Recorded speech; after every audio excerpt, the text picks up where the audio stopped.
أغرب 8 وصايا المشاهير، واحد منهم وصى يتحول لعقرب ساعة. صباح الشحرورة اللي قدرت تسحرنا بصوتها وتقنعنا بتمثيلها، بالرغم من إنها لبنانية في الأساس إلا إننا شايفينها مصرية قلباً وقالباً، وده بسبب أعمالها الكتير في السينما المصرية، واللي بتقول دي مصرية بنت مصرية. صباح واللي ما كانش اسمها صباح واتجوزت 9 مرات وخلفت طفلين، لحقتها إشاعات موت كتير، وخصوصاً في الفترة الأخيرة من حياتها مع تدهور حالتها الصحية. مش ده الغريب إنها لما حست إن أجلها قرب وإنها خلاص بتودع، وصت وصية غريبة قوي، وهي إن جنازتها تقام على أنغام رقصة الدبكة، لدرجة إن الجنازة بتاعتها دي اتحولت لحفل زفاف مليان أغاني وزغاريد. أصلها كانت فرفوشة قوي الله يرحمها. عامر منيب، كتير ما يعرفش إن جان عامر منيب هو ابن الفنانة الكبيرة ماري منيب، مش ابنها قوي يعني، حفيدها، بس كلنا عارفين إن أعز الولد ولد الولد. المهم، بالرغم من إن عامر كان ممثل موهوب، لكنه قدر يوصل لقلوب الناس أكتر بأغانيه وإحساسه اللي كان ملك كل كلمة فيها. عامر اتجوز وخلف 3 بنات، لحق بيهم يدوق حلاوة الدنيا قبل ما يسيبها، وللأسف بسبب المرض إياه عامر منيب فرق الدنيا. الغريب بقى إنه وصى بمنع دخول أخته العزا بتاعه إلا في حالة إنها ترد الفلوس اللي كانت متهمة بسرقتها لصاحبها. عامر فعلا كان راجل صاحب حق طول عمره. سوزان تميم حلمها حكم عليها بالموت بدري، الهروب كان عنوانها، والمشاكل كانت صديقها الصدوق في كل مكان. عاملين حلقة حلوة قوي عنها، هنزلها لكم بعد شوية إن شاء الله. المهم، سوزان عانت من كل أنواع المآسي اللي تقدر تتخيلها، لدرجة وصلتها إنها ماتت مقتولة. دي حبة عيني ما كانتش ملاحقة على المشاكل، وعشان كده سوزان كانت حاسة إنها بنت موت، فكتبت وصيتها واللي فيها حرمت أبوها من كل أملاكها واديتها لمامتها. رشدي أباظة، دون جوان السينما المصرية، أبو شنب، واللي مدوخ بنات مصر كلها في فترة الأبيض وأسود والألوان وحياتك كمان.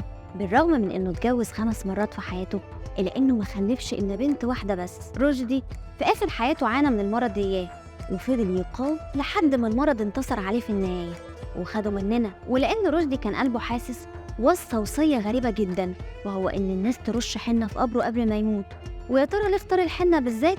العلم عند الله، بس في ناس بتقول إنه اختار يرش قبره بالحنة عشان جسمانه يتحلل بسرعة. دلال عبد العزيز، صاحبة التاريخ الكبير وملامح الوش اللي تدخل القلب وما تتنسيش، ماتت بعد وفاة صاحب عمرها من غير حتى ما تعرف إنه مات، كما لو إن روحهم كانت متعلقة ببعض. وبالرغم من إن دلال كانت صحتها كويسة في أغلب الأوقات، إلا إنها كانت دايماً عندها وصية لأولادها البنات إيمي ودنيا، وهي إنهم ما يفوتوش واجب العزاء. ده غير إنها أكدت إن مرتبات المحتاجين اللي كانت متكفلة بيهم وهي عايشة تفضل موجودة ومستمرة حتى بعد وفاتها. والحقيقة إنها كانت إنسانة بتحب كل الناس ومن كل قلبها، عشان كده جمهورها وقع في حبها. تحية كاريوكا، أشهر رقاصة في مصر، واللي اعتزلت الرقص والتمثيل واتحجبت قبل وفاتها بسنين. في يوم من الأيام تحية لقت طفلة قدام مسجد من المساجد، فقررت إنها تاخدها وتتكفل بيها وسمتها عطية الله. لكنها لما حست إن أجلها قرب، وصت الفنانة فيفي عبده بإنها تكمل تربيتها بعد وفاتها. وفعلا فيفي ما تأخرتش وأخدتها وربتها مع بنتها هنادي.